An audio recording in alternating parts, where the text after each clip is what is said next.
Ok, bonjour à toutes et à tous. Merci à André pour cette invitation.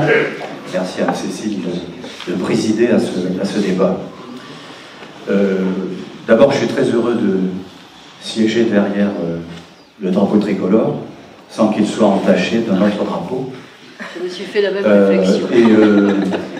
Deuxièmement, je risque d'avoir quelques assez profondes divergences avec, d'une part, ceux qui nous accueillent sur l'Union européenne, sur la démocratie entre guillemets représentative, sur l'OTAN, ainsi qu'un certain nombre de choses. Je n'aborderai pas ces sujets, rassurez-vous. En tout cas, le dernier, ce n'est pas à l'ordre du jour. J'ai beaucoup de respect pour les élus locaux, rassurez-vous. J'en étais un, tout en étant directeur d'hôpital. Alors, je ne vais pas parler effectivement trop d'hôpital et de services publics, parce que si vous avez des questions, je ne suis pas à y répondre. Je me suis réduit, je dirais, au thème de ce débat, hein, qui est quand même fondamental, hein, dans la période qu'on vit aujourd'hui. Hein. Repenser la souveraineté, c'est quoi la souveraineté? Et repenser la démocratie, c'est quoi la démocratie? Je crois que moi je suis, vous savez, un type très simple. Hein. J'aimerais bien savoir de quoi on parle. C'est quoi la souveraineté? D'abord, pour moi, la souveraineté, je ne suis pas le seul à le dire, rassurez-vous. La souveraineté, c'est quand une communauté politique de citoyens, libres et égaux en droit, auto-détermine le régime politique sous lequel ils veulent vivre. Voilà, ça me paraît être une assez bonne définition de ce que c'est que la souveraineté politique. C'est quoi la démocratie? Démoskratos. Bon, je ne suis pas enseignant, hein, rassurez-vous. Bon, je ne suis qu'un simple citoyen qui s'intéresse aux problèmes politiques. La démocratie, c'est quand cette communauté politique dont je viens de parler détermine effectivement souverainement les institutions dans lesquelles elle entend vivre. Voilà, c'est ça une démocratie.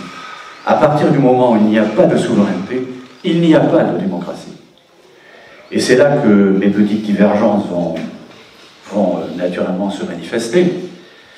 Je prétends, et là, je ne suis pas non plus le seul, que tant que nous aurons au-dessus de nous une institution non élue, déterminée par des organisations multinationales économiques et financières qui ont préempté tout ce qui fait les pouvoirs des citoyens. Politique budgétaire, politique monétaire, qui sont à la BCE, politique commerciale, politique diplomatique, politique maintenant, désormais, alors que c'était peut-être un des derniers secteurs où on pouvait faire quelque chose, fiscal et social, dépouiller le citoyen et les États, donc, les États souverains sont dépouillés de toutes ces compétences qui sont entre les mains des organisations et des organismes non élus, encore une fois, de l'Union européenne. La Commission, qui paradoxalement a le pouvoir législatif, puisque vous savez tous que le Parlement européen, entre guillemets, n'a pas la compétence législative. Article 225 du traité de Lisbonne. La CJUE se permet de déterminer une sorte de droit européen supérieur aux droits nationaux, ce qui n'est pas non plus dans les traités. Et puis, quant aux compétences de défense diplomatique, vous savez très bien que qui dit adhésion à l'UE dit quasi automatiquement adhésion à l'OTAN. Donc, plus de compétences diplomatiques. D'ailleurs, on a vu ce que Macron a fait du corps diplomatique dans ce pays, et plus de compétences également de défense. Bon, ça c'est pour l'UE.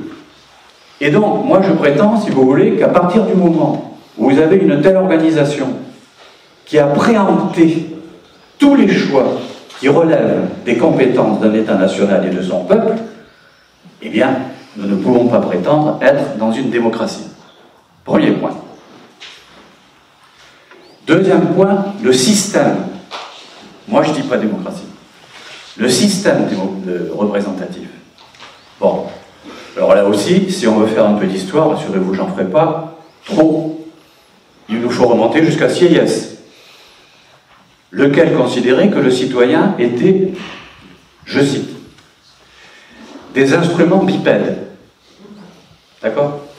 Et puis vous savez que cette fameuse constitution de 1791 faisait une différence entre les citoyens actifs, c'est-à-dire ceux qui devaient payer un cent suffisamment élevé, et les citoyens passifs, c'est-à-dire 90% de la population, à l'époque. Alors c'est ça la démocratie représentative, entre guillemets, sous l'empire duquel nous vivons encore aujourd'hui. Puisque, que fait un citoyen aujourd'hui? Il s'isole dans un isoloir, et tous les 5 ou 6 ans, met un bulletin dans une urne. Et puis, il rentre chez lui. Et il n'a plus aucun pouvoir. Le seul pouvoir qu'il a, c'est de ne plus réélire les élus dont il n'est pas content 5 ou 6 ans après. Mais il n'a plus aucun pouvoir. Les représentants, entre guillemets, pensent, délibèrent et décident au nom du peuple. Et ça n'est pas le peuple, ça. Ça n'est pas le peuple qui délibère. Ce sont ses élus. Et j'ai beaucoup de respect, attention, avec pour les élus. Hein.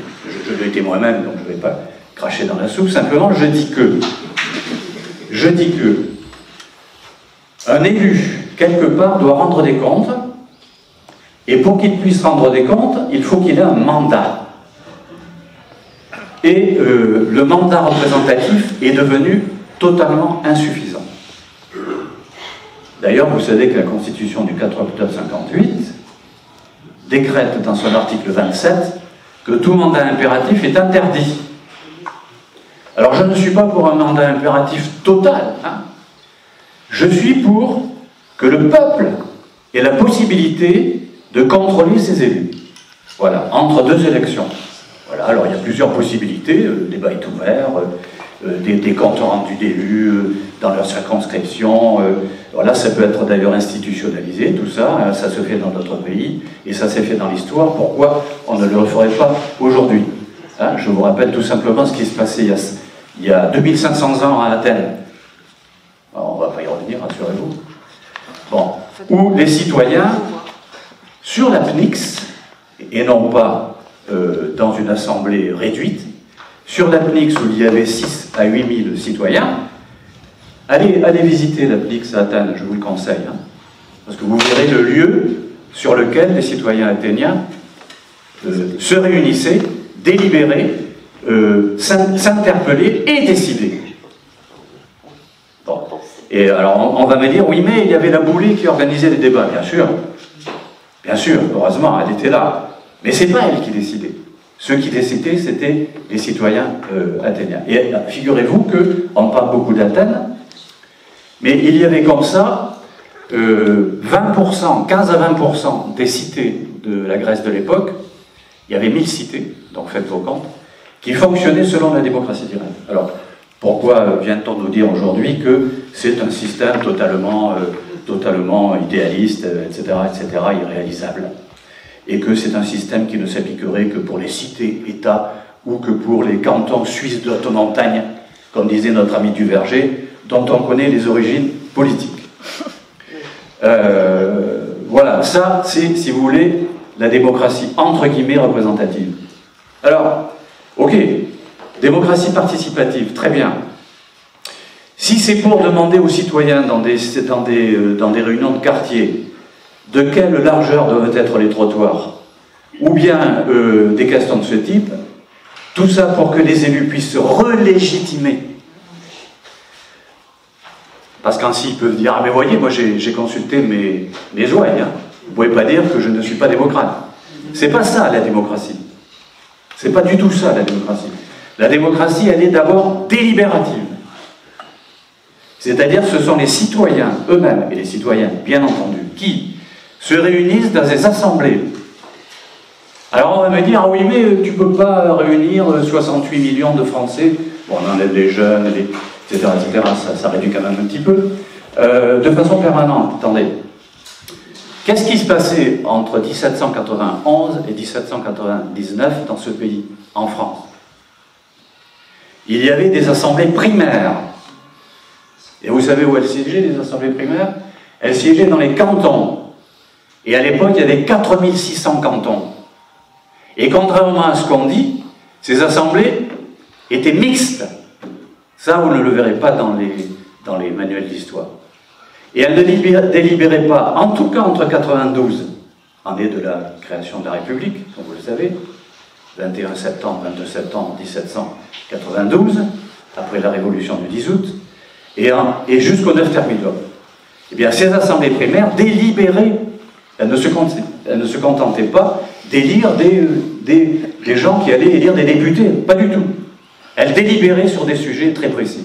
Bon. Vous voyez, donc ça existait dans ce pays. Je pourrais parler d'autres expériences depuis d'ailleurs qui ont existé. Hein. Voilà, je vous le cite, je ne vous ferai pas l'injure de vous les citer. 48, 18 ans, 1871. À ce propos d'ailleurs, je vous rappelle qu'il y a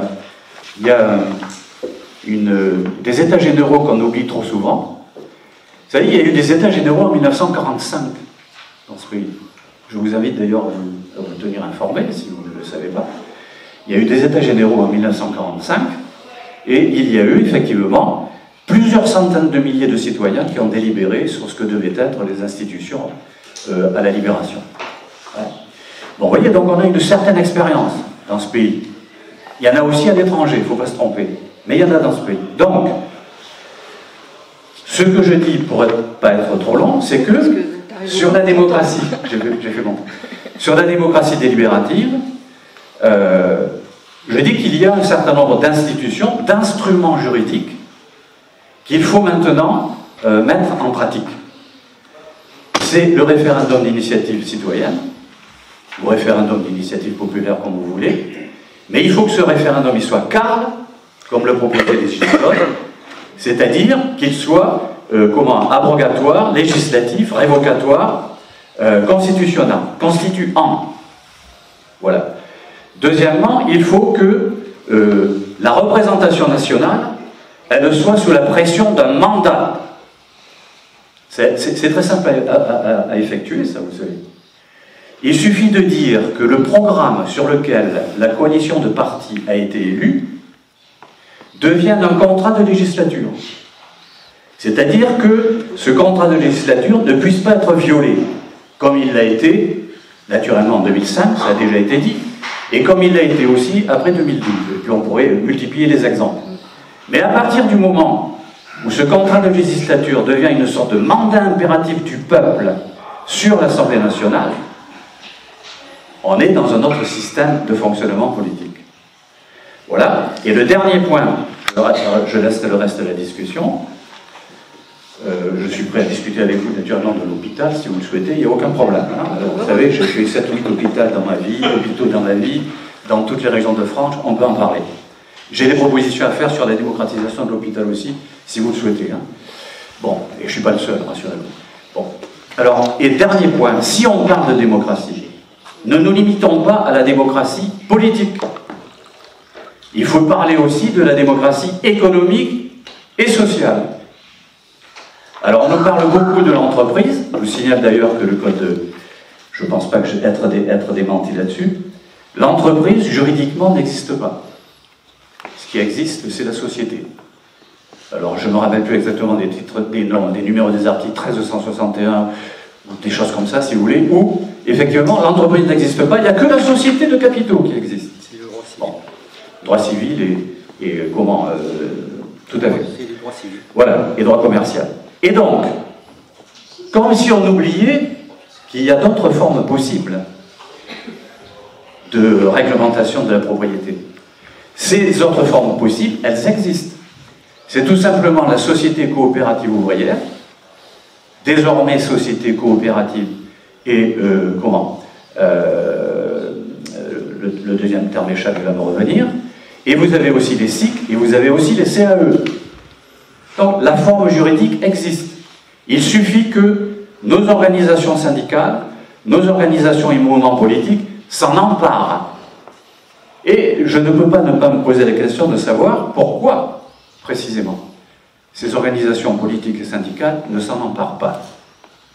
Ça pose question, et je pense que le peuple a son mot à dire là-dessus. Voilà.